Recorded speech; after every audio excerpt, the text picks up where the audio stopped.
যাক ডিউটি শেষ, এখন রুমও যাওয়া হইতেছে। তো রুমও যাই দিই কী আয়োজন করা যায়, মানে কি পাক করা যায়। কারণ ডিউটি শেষ করলাম, এই যে মার্কেট বন্ধ। তো রুমও যাই দিই কী কী পাক করা যায় আপনাদের সামনে তুলে ধরবো। ভিডিওটা পুরোপুরি দেখবেন।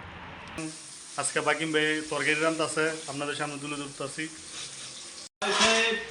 আর দেশবাসী সব তোমাদেরকে সালাম জানালাম। আজকে রান্নার জন্য আমরা কোটা কাটা করছি।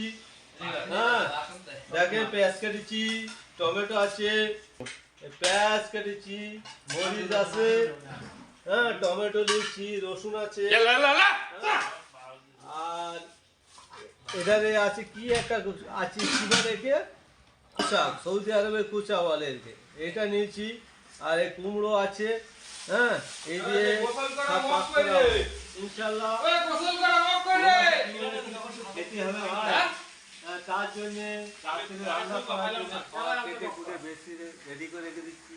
আবার একটু ঘুমোতে হবে, আবার চোখ করে কাজে চলে যেতে হবে, আবার এসি পাক্কা ঝামেলা। ওই জন্য আগেটা একটু সরঞ্জাম করে আমরা রেখে দিচ্ছি, দেখি তাড়াতাড়ি পাক করতে পারবো। প্রবাসী জীবনে ভাই সাহেব বেশ রকম কথাবার্তা হয়, তাই ভাই সাহেব মনে মনে হয় যখন ছোট ছিলাম মায়ের কোলে কত সুন্দর ছিলাম, মা খেতে দিত, বাবা খেতে দিত, খেতাম কত কিছু। ভাই প্রবাসী এসে আমি হয়েছি যে বড় জ্বালায়, দেখো কাটাকুটি করছি সব খাওয়ার জন্য। তাই প্রবাসী ভাই মোটামুটি সব কাটাকুটি কমপ্লিট। ভাই সাহেবরা এখন মোটামুটি মাছ আছে, মাছটা বাঁচতে হবে, সেটা এখন তোমাদের তুলে ধরছি না। সব এই দেখেন মাছ কেটেছি, হ্যাঁ একটু ধুয়ে রেখেছি। 2 মাছ এইসব দিয়ে পাক করা হবে, হ্যাঁ টমেটো দেওয়া হবে, দিয়ে মোটামুটি খাওয়ার একটা সরঞ্জাম করছি, দেখা যাক কিরকম হয়।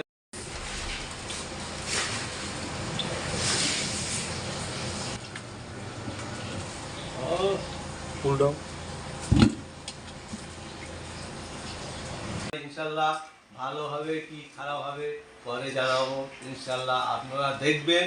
আর আমাদের মনে হয় এই ভাইটার জন্য একটু লাইক করবেন, খারাপ হচ্ছে কি ভালো হচ্ছে।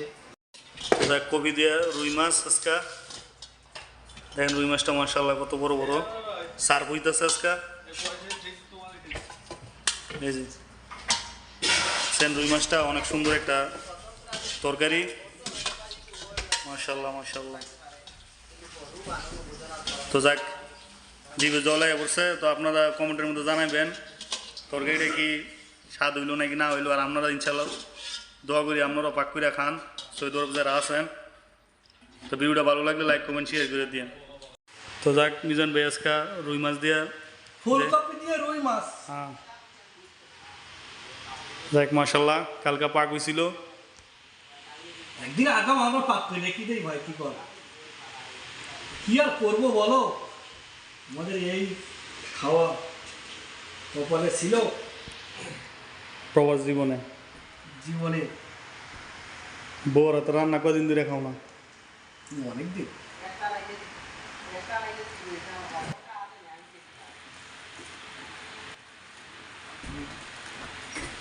এই এখন খাওয়া দাওয়া হবে, এইবার একটু খেয়ে দিয়ে একটু বিশ্রাম নিয়ে একটু তারপর আবার ডিউটি আছে, এবার খাওয়া দাওয়া শুরু হচ্ছে। এই যে বিদেশে এসেছি নিজে পাক করে খেতে হবে, নিজে সব কিছু, কারণ ভরসা করতে গেলে হবে না। যা করি খাবার নিজে করি খাবার, বন্ধু বান্ধব এখানে চলবে না। যা কিছু করবো যতটুকু পারবা নিজের করে খেতে হবে। ডিউটির শেষে খাওয়ার আয়োজন করতে হবে, সব কিছু নিজে করতে হবে। তাই বলছি রাগ দেশ করলে হবে না, কারোর ওপর 12 জন থাকবে 10 জন থাকবে রুমে, 12 রকম কথাবার্তা হবে, নিজের পাক নিজে করে খেতে হবে। এই রাগ করতে গেলে হবে না। আর পাক শিখে আসতে হবে একটু দেশে ভারত থেকে।